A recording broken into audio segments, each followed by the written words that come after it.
Hello everyone and welcome back. Zev here, back for another Terraria 1.3 top 3 for you all. Today we're going to be going over the top 3 hard mode bows in Terraria 1.3.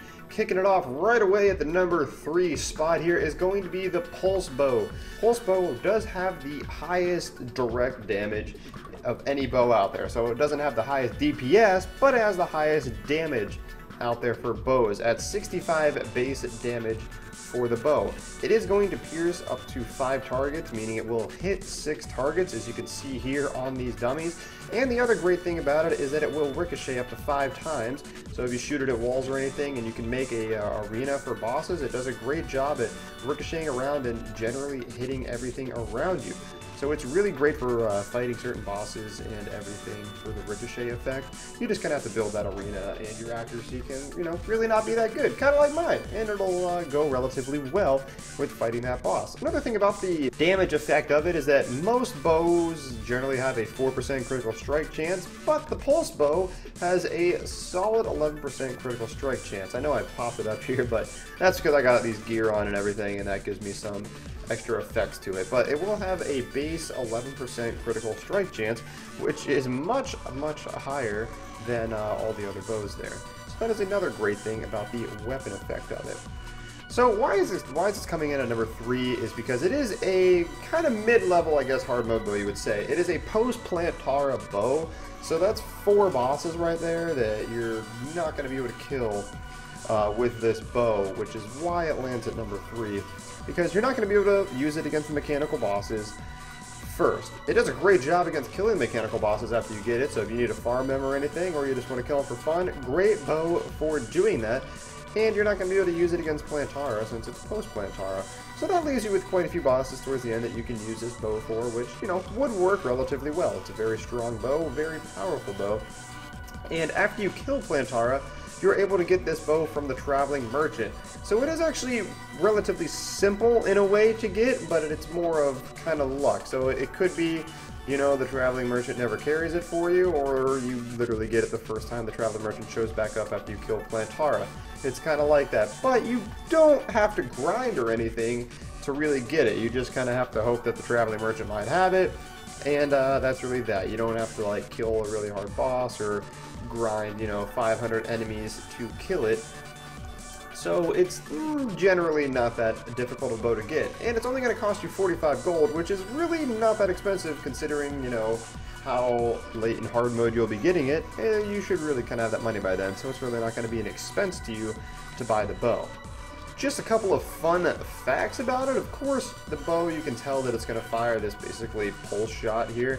That it doesn't really matter what type of arrow you use here. I was just using regular wooden arrows to shoot it. I can use luminite arrows, but you can see right here, the luminite arrow effect is not going to take place. It will do the extra luminite damage, where this only does 7 and that does 21, but it won't give the special effects of any other types of arrows. Venom arrows is not going to inflict the target with venom. Sorry, it kind of kills in one shot, but it won't inflict them with venom. You can see here, these guys aren't getting infected with venom. It negates all the effects of arrows, so that is one downside to it, but, it makes up for it in many ways after that. But the fact that this bow is post-Plantara really is what puts it at the number 3 top spot, because you're not going to be able to use it against any of those mechanical bosses or Plantara, which are very important bosses to get by. Coming in at our number 2 spot here, everybody, is going to be the Phantasm Bow. Now you might be like, well, this is the most powerful bow, why is it not at number 1? Yes, it is the most powerful bow, but I make this list based on usefulness. This bow is obtained by the Vortex Pillar, which the only boss you're going to fight this bow with, generally speaking, is going to be the Moon Lord, because to get to the Vortex Pillar, you're going to have to kill all the other bosses first. So, as it would be a great bow to use against the Moon Lord, it has no usefulness other than to kill the Moon Lord. So, it being, yes, the most powerful and amazing, awesomest bow ever, it does only have that usefulness to be used against the Moon Lord. And then, of course, wreck everything else if you want to, but generally speaking, the Moon Lord's the endgame boss. So, after you kill the Moon Lord, you technically beat the game. So You know, I know Terraria, you can continuously go on, but that's why I am putting it at number 2 and not number 1, because of that reason. So, going into the stats of this, base damage of this weapon is 50, and it shoots 4 arrows at once. Kind of hard to see here, and it is dark out because shenanigans and stuff. But, as you can see, using against other bosses does an insane amount of damage every time you hit an enemy and you continuously fire. The bow itself will fire faster, and it will fire homing projectiles at the enemy as well. So it's basically like an automatic shooting bow, putting out an intense amount of damage towards a target. Really, really crazy. And paired with the Luminite arrows, it basically deals twice as much damage because it's firing twice as many arrows with the Luminite arrow effect. Very, very crazy. Another great arrow to use with it is like Holy Ichor arrows. All these arrows are absolutely insane from its crazy, crazy fire rate. It's going to drop so many stars, drop all these things. It's such a crazy, crazy intense bow. So you get this bow, of course, by crafting 18 vortex fragments at the Ancient Manipulator. But like I said, let's lead towards the late game, unfortunately. And I mean, this bow does just wow me in every way possible with being amazing and doing so much damage to basically everything. It kills everything. It is absolutely insane. But and that's really all I have to say about it. It does 50 damage as a base damage. It is a crazy on the towers, a single target focused on it that doesn't move. It will put out some of the highest DPS in the game. It is absolutely insane of a weapon, and the only reason it is coming in at its number 2 spot is just because of how late you get the weapon in the game, and it's only going to be useful towards one boss. So there is our number 1 pick, which will be useful towards every single boss besides Moonlord in the game. But Phantasm, fantastically awesome bow. Absolutely love it. I'm super obsessed with this bow. I love just fighting bosses with it and absolutely wrecking their faces and making me feel good about myself. So, anyways, that's why it's coming at our number 2 top spot, everybody. And coming in our number 1 top pick, everyone, if you didn't guess it already, it is going to be the Daedalus Storm Bow. This bow is absolutely insane. It can rain down a flurry of bows upon your enemies. Great for dealing with mobs and everything. It is an absolute beast of a bow. So let's go into some details of the bow here first as we watch it murder and murder these bosses.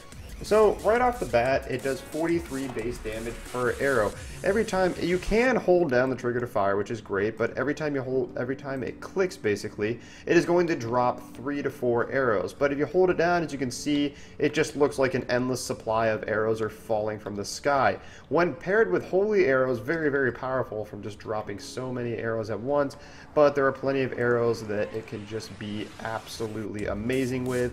Luminite arrows are really, really cool with it too. It is. So what makes this bow come in at the number 1 top spot is really it's just versatility and the fact that you can get it right when you get into hard mode. Basically, you can go in, you get this bow from Hollowed Mimics. So right when you get into hard mode, you can basically go and farm some Souls of Light, and you can summon a Hollowed Mimic by getting the light key and basically kill that mimic and get this bow. So you can get this bow before you fight any hard mode boss, which is why it's coming in at number 1, because it's going to help you get by all these hard mode bosses. You can kill all the mechanical bosses with it, you can kill Plantara with it, you can kill Duke Fishron, you can kill the Lunatic Cultist. It's a powerful bow, and you can set up arenas to kill all of these bosses with it. I show it killing, you know, Duke Fishron and some of the mechanical bosses here. I've used it to kill Plantara before pretty easily. You just have to dig out a big hole for it. But it really just earns its spot. It's so powerful, and the fact that you can get it, you know, earlier than you can get the Shadow Flame bow, for example. You know, you can get it earlier than that, and it's just so much stronger than all these other bows, which just makes it absolutely insane. So the accuracy on it is, you know, a little bad, and it doesn't shoot straight and it falls from the sky. So yeah, you kind of have to be in an open area, as I kind of stated earlier with fighting Plantara. You have to dig a really big hole, and you can't use it underground. So, you know, if you go into the jungle to loot around and stuff, yeah, the bow's not really going to have a great effect. You're going to need a backup bow or weapon. You know, if you're doing like a bowman playthrough, you're going to need a backup weapon because you're not going to be able to use this. It's not going to be able to do any damage to anything because you're just going to hit the ceiling of everything, and no arrows are going to fall to the ground. But outside, mechanical bosses are going to get destroyed. Paired with, you know, holy arrows or ichor arrows, it's absolutely going to shred through bosses and everything. And it just, you can use it against all these bosses and all these things leading up towards the end of hard mode is what really makes this bow come in at number 1, just because it can be used through every scenario really up until you fight the Moon Lord. You know, it's not going to be a good weapon against Moon Lord because it's not really that great at targeting his tiny hands and everything like that. But against everything else, I mean, even against the pillars, you know, this would be a great weapon. I mean, it's great for mob killing. It would do a heck of a ton of damage to all the mobs and everything. It is just an all-around really great bow, and I think that is why it earns its number 1 top spot. If you disagree with this list, leave your comments and suggestions down below, and if you enjoyed the video, leave a like. If you enjoyed it even more, subscribe to the channel for some more awesome Terraria content, and I will see you all for the next video. Thanks for watching, everybody. Goodbye!